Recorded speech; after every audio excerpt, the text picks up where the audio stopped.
Welcome back to Season 6 of The Haunted Mansion, where some doors should never be open, even if they lead you home. Tonight, we enter Episode 27, The Portrait Room.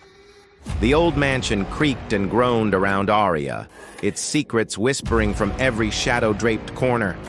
Dust motes danced in the thin beams of moonlight that pierced the grimy windows, illuminating a path she felt compelled to follow. Her footsteps were muffled by the thick, threadbare carpets as she explored the labyrinthine corridors.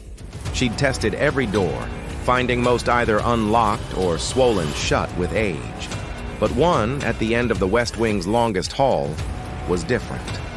It was made of heavy, dark oak, and a large, ornate iron keyhole was the only thing breaking its severe facade. It was locked.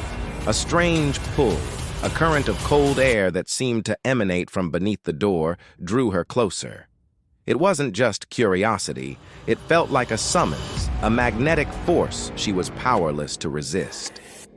After a frantic search, she found a ring of antique keys in a dusty drawer in the library.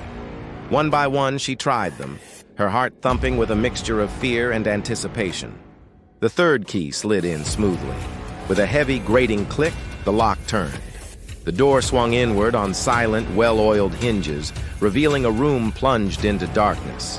A musty smell, a blend of old canvas, oil paint, and something else. Something metallic and vaguely sweet washed over her. Hesitantly, Aria stepped inside, her hand trailing along the wall until she found a light switch. With a flick, a single bare bulb sputtered to life, casting a weak yellow glow over the room. It was long and narrow, the walls lined with objects shrouded in white cotton sheets. They were all roughly the same size and shape, standing upright like silent sentinels. They were portraits, dozens of them. A thick layer of dust covered everything, suggesting no one had been in this room for a very, very long time. Aria walked slowly down the center of the room, her gaze sweeping over the shrouded figures. Why were they all covered? What were they hiding? An inexplicable chill traced a path down her spine. Reaching the middle of the room, she stopped before a portrait slightly larger than the others. Her fingers trembled as she reached out and grasped the corner of the sheet. With a deep breath, she pulled it away. The cloth fell to the floor in a dusty heap, revealing the painting beneath. Aria gasped, stumbling back a step. The woman in the portrait could have been her twin. The same heart-shaped face, the same cascade of dark hair, the same delicate line of her jaw. But the resemblance ended there. The woman wore a Victorian-era dress of deep crimson velvet, and her expression was one of profound, soul-crushing sadness. But it was the eyes, or the lack of them, that made Aria's blood run cold. Where the eyes should have been, there were only two dark, empty, smeared voids. It looked as though someone had gouged them out from the canvas itself. The air in the room suddenly grew thick and heavy, pressing in on her. It became hard to breathe.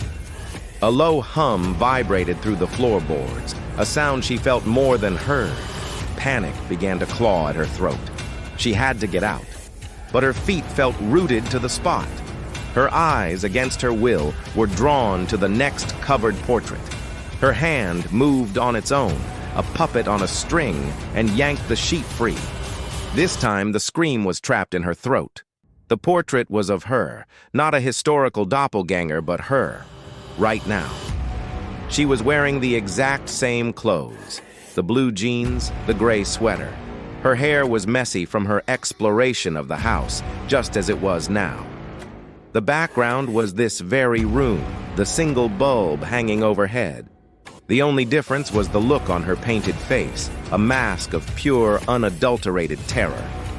Her mouth was open in a silent scream, and just like the first portrait, her eyes were missing, replaced by those same horrific black voids. A frantic scraping sound from the far end of the room shattered the silence. Aria's head snapped towards the noise. At the very end of the long hall, an empty easel stood.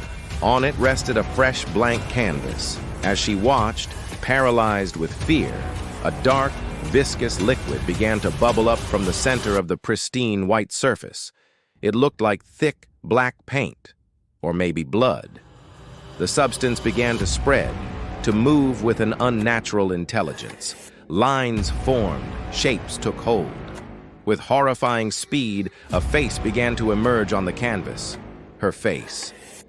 Her terrified, screaming face, the eyes wide with horror before the black paint began to slowly, deliberately fill them in.